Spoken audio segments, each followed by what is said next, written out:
Hey guys, welcome back to my new video. This is Ankit Maich. तो हम sessional work कर रहे थे और इसके साथ साथ माइक्रो टीचिंग भी हम कर रहे हैं। और माइक्रो टीचिंग में हमने प्रस्तावना कौशल कर लिया है, व्याख्या कौशल कर लिया है, प्रश्न कौशल भी कर लिया और पुनर्बलन भी कर लिया है। और अब 1 या 2 दिन में मैं आपको श्यामपट्ट कौशल करवाने वाला हूँ। और इसके साथ साथ हम सेशनल वर्क हमारा कर ही रहे हैं। तो मैंने पठन और चिंतन से रिलेटेड भी डायरी डाल दी है, अधिगम और शिक्षण की एक डाल चुका हूँ और आज भी जो है अधिगम और शिक्षण की ही है। तो चलिए देखते हैं, शुरू करते हैं।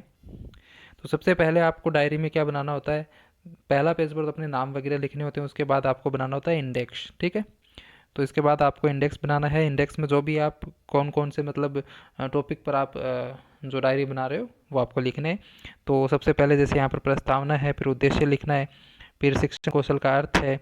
जैसे हमारा टॉपिक जो अधिगम और शिक्षण है तो उसमें शिक्षण से रिलेटेड कुछ टॉपिक है। शिक्षण कौशल का अर्थ, शिक्षण कौशल की परिभाषा, शिक्षण कौशलों का अर्थ और कुछ महत्वपूर्ण और कौशल हैं। फिर आपको लास्ट में निष्कर्ष और उसके बाद में संदर्भ सूची। इस तरीके से आपको अपनी डायरी बनानी है। 4 चीज़ आपको ध्यान में रखनी है। इंडेक्स सबसे पहले, उसके बाद फिर प्रस्तावना, उसके बाद उद्देश्य, उसके बाद जो आपका मेन कंटेंट जिस टॉपिक पर आप डायरी बना रहे हो वो, उसके बाद आपका निष्कर्ष और उसके बाद संदर्भ सूची, ठीक है।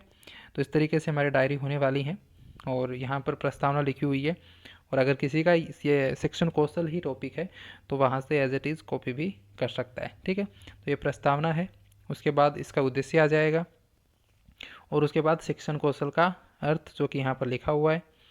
और इसके बाद शिक्षण कौशलों की परिभाषाएं जो कि अलग अलग विद्वानों ने अलग अलग दी हैं। जैसे डॉक्टर बी के पासी के अनुसार, इन सब स्ट्रेसर के अनुसार, बी ओ स्मिथ के अनुसार, इन सब के अनुसार जो भी परिभाषाएं वो आपको लिखनी है। और उसके बाद शिक्षण कौशलों का अर्थ जैसे आपका प्रस्तावना कौशल है, प्रश्न कौशल है, व्याख्या कौशल है, पुनर्बलन कौशल है, श्यामपट्ट कौशल है, उदाहरण कौशल है। जो आप माइक्रो टीचिंग में करते हो वही सारी चीज़ें यहाँ हैं। तो इस डायरी बनाने में आपको कोई प्रॉब्लम तो होने वाली है ही नहीं, क्योंकि आप ऑलरेडी पढ़ चुके हो इन चीज़ों को। माइक्रो टीचिंग आप करवा रहे हो तो वहाँ पर भी तो आप यही चीज़ करवा रहे हो, प्रस्तावना कौशल, प्रश्न कौशल, व्याख्या कौशल, उन्हीं चीज़ों के बारे में यहाँ पर आपको लिखना है, ठीक है। और फिर आपको एक बार यहाँ पर लिख दिया ऐसे और फिर डिटेल से लिख देना है। अब सभी आप कौशल देखो डिटेल से लिखोगे तो डायरी में आएंगे नहीं, क्योंकि इतने 10-12 पन्ने होते हैं उसके अंदर। तो फिर कुछ कुछ आपको जो इंपॉर्टेंट उनमें से लग रही हैं, जो आपको बढ़िया से आ रहे हैं, या जो कंटेंट आपको नेट पर या बुक में मिल रहा है वो आप यहाँ पर लिख दो। जैसे यहाँ पर डिटेल में पुनर्बलन कौशल और श्यामपट्ट कौशल के बारे में और उदाहरण कौशल के बारे में डिटेल से दिया हुआ है, ठीक है। उसके बाद आपका निष्कर्ष आता है जो कि मैंने अभी लिखा नहीं है। और उसके बाद आपकी आती है संदर्भ सूची। तो संदर्भ सूची में आपने जो कंटेंट है वो किस बुक से लिखा है, उस बुक का नाम, उस बुक के ऑथर का नाम और उस ऑथर के पास कौन कौन सी डिग्रियाँ हैं थोड़ा बहुत उसके बारे में। और बुक के अलावा अगर आपने कहीं इंटरनेट पर सर्च करके लिखा है तो उस साइट का आपको नाम लिख देना है। बस यही आपकी सेशनल वर्क डायरी के बारे में होता है।